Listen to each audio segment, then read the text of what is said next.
All right, again, welcome to B1 Success. Keep winning, keep shining. I'm coming to you with a very good topic of discussion that most of us really think sometimes that this topic is as relevant as life itself, the topic of happiness. So happiness is probably why most people are living. Some people say, I want to be happy. I'm working for my happiness. I wish I had enough time to be happy. And we forget one thing, that there's so many different ways we can experience happiness. But the real form of happiness comes from your alignment, your ability to experience joy, and your confidence and autonomy of your life. So happiness is a skill, your ability to understand things you can control and things you can't control. Second, your ability to experience joy, to be able to see things that bring you some form of appreciation and take those in. The acceptance of joy is very ideal. The other thing is the autonomy and control of your life. Very few people are happy when they can't control their own life. If you have a job and you don't like your job, you don't even like the money being paid, you're not in control of your life. It's likely, and it's also very hard for you to be happy when you're under stress doing things you don't like. So there are many forms of happiness. And also the hunt or the seeking of happiness can lead to many things that can also be distractions. There is the true form of happiness, and there is also what you may call junk happiness.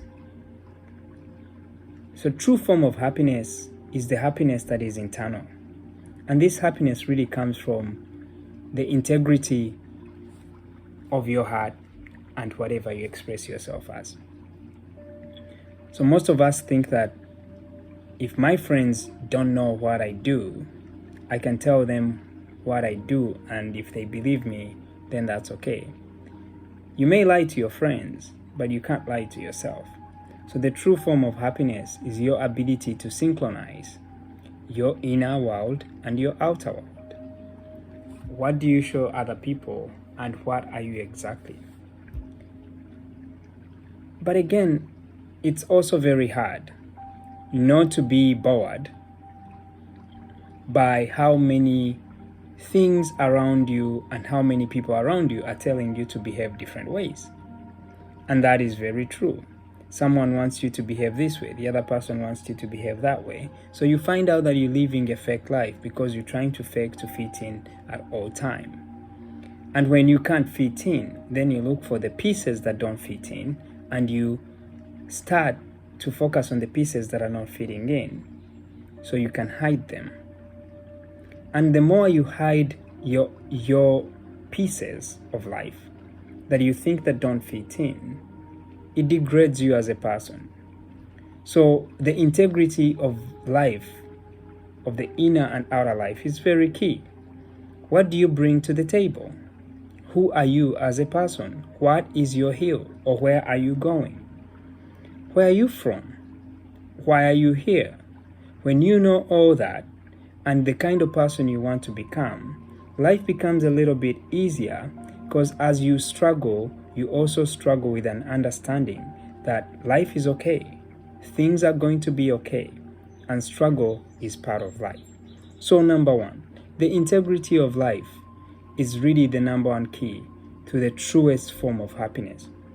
Some of us find happiness in buying food and eating it, different experiences, going out to drink alcohol. Some of us find it in smoking. Some of us find it in other things that really help us pass time. But as soon as those things are done, you go back to your real self. You feel empty, unfulfilled, You feel like something is missing. So what happens when you can't really find that truest form of happiness? It's a process. It is a skill, and it takes longer for you to be happier. So, because we are in a generation where we want instant answers, you find that people think that happiness is instant. Happiness is not instant. It's a skill you learn. You learn to appreciate the things that you can control, and you learn to appreciate the things you can't control. You learn the things that make you happy, and you learn the things that also destroy your peace.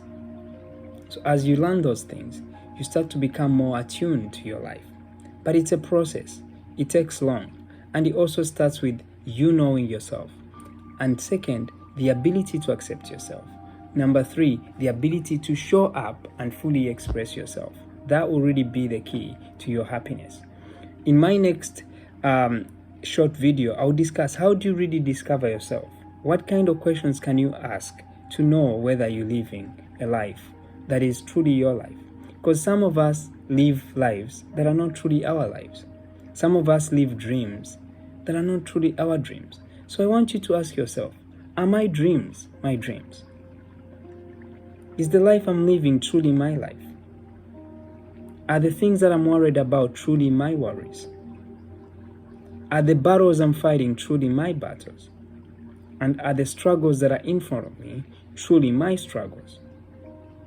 So when you start asking those questions, you spend time self-reflecting, and you start to transform yourself, because the more you ask questions, the more you will start to find answers. And those answers may not be the answers you're looking for. So what do you do when you're looking for answers and you get answers that you did not want to get? You deal with the situation the way it is. And that's where true happiness comes from. The ability to deal with the situation the way it is. Don't fake it. Don't try to look for junk happiness in food, in drugs, in fake friends. Try to find happiness in things that add to your life. Things that make you more valuable. Things that don't degrade you. Things that do not undermine you. Things that really add to you and make you more fulfilled as an individual. So keep winning, keep shining, subscribe to B1 Success. Let's learn, comment, share with your friends, and also let us know if there is any questions we can continue to explore together. Have a good one, a happy weekend, take good care.